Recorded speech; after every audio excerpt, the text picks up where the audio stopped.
رزق میں برکت کا ایک بہت بڑا ذریعہ شکر ہے۔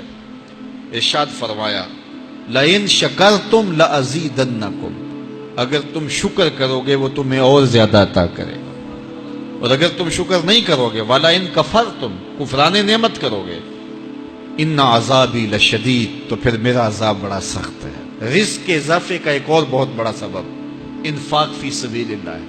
اللہ فرماتا ہے جو تم خرچ کرتے ہو تو جو چیز تم نے نکال دی اس کی جگہ اللہ تمہیں اور عطا کر دیتا ہے۔ بعض کا ہمارا یہ ہوتا ہے کہ کوئی آدمی مالی بحران میں آ گیا تو وہ کرتا کیا ہے کہ جو راہ خدا میں دینے کا کھاتا تھا پہلے اسے کلوز کرتا ہے، یہ فلاں مدرسے کو دیتے ہو یہ بھی بند کر دو، یہ مسجد کو دیتے ہو یہ بھی بند کر دو، یہ فلاں غریب کو دیتے ہو یہ بھی بند کرو، حالات ٹائٹ ہو گئے ہیں۔ لیکن 5 گاڑیاں ہیں تو 2 گاڑیوں پہ گزارا کر لیا جائے، پیٹرول بچے، یہ نہیں ہو سکتا۔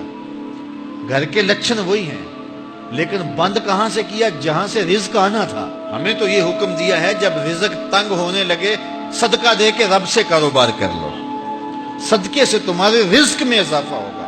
یہ رب کا وعدہ ہے اور اللہ کے وعدے جھوٹے نہیں ہو سکتے۔ رزق کی برکت کا ایک اور بہت بڑا ذریعہ النکاح ہے۔ فرمایا اگر تم نکاح کرو گے، تم فقیر ہو وہ تمہیں غنی کر دے گا۔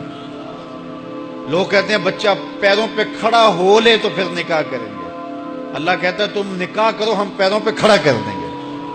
ہمارا فلسفہ اپنا ہے، اس کا حکم اپنا ہے۔ وہ کہتا ہے ابھی تو یہ اپنے لیے نہیں کماتا تو جو آئے گی اس کو کہاں سے کھلائے گا؟ میاں جس نے آنا ہے اس نے اپنا رزق لے کے آنا ہے۔ تو بچوں کی شادیاں کرو، اگر وہ جوان ہو گئے رزق نصیب ہوگا۔ اپنے اہل خانہ کو نماز کے حکم دینے سے رزق بڑھتا ہے، کیونکہ جو صبح کا وقت ہوتا ہے یہ رزق کے بٹنے کا وقت ہوتا ہے، اور جس گھر میں صبح کے وقت لوگ سوئے ہوئے ہوتے ہیں وہاں بے برکتیاں ہوتی ہیں۔ تو طلوع فجر سے لے کر کے طلوع آفتاب تک اپنی اولاد کو، بیوی کو، بچوں کو نہ سونے دیں۔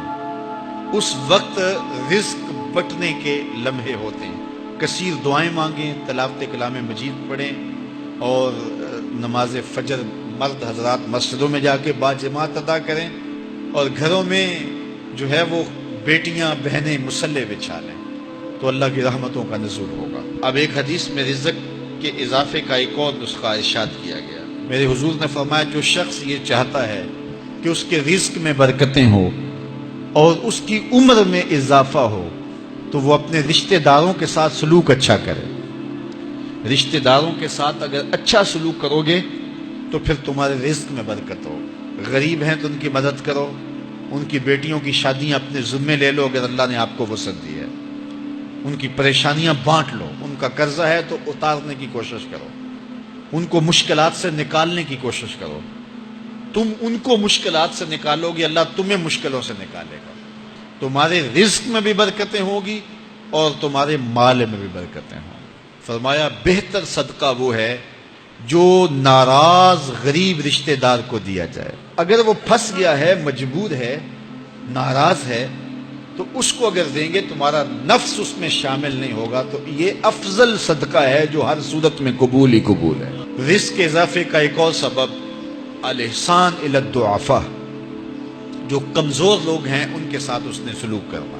الانفاق علی طلبۃ العلم، طالب علموں پہ خرچ کرنا، یہ بھی رزق میں اضافے کا سبب اور ذریعہ ہے۔ وہ حضرت بابا فرید نے کہا نا 6واں رکن دین کا روٹی ہے۔ گھر میں کچھ نہ ہو تو پھر نہ نماز اور نہ ہی دیگر امور کی لذت آتی ہے، تو یہ رزق فراواں اور وسیع اور مبارک نصیب کر دے اللہ۔ تو اس کے لیے ایک اور وظیفہ میں دیتا ہوں، اور وہ یہ کہ مغرب کے بعد 21 مرتبہ سورۃ الکوثر پڑھ لیں، کثرت ہو جائے گی انشاءاللہ۔ اول خدوشی پڑھ لیں، 5-7 منٹ لگتے ہوں گے، تو سورہ کوثر 21 مرتبہ روزانہ مغرب کی نماز کے بعد پڑھیں، اور اگر بہت زیادہ مسائل ہیں تو ہر نماز کے بعد پڑھ لیں، تو انشاءاللہ آپ دیکھیں گے کہ گھر میں برکتیں اترتی محسوس ہوں گی، انوار کا نزول ہوتے محسوس کریں گے۔ تو یہ وہ رزق کے اسباب ہیں، اگر ہم اختیار کر لیں تو ہم اللہ کی خاص رحمتوں کے حقدار ہوں گے۔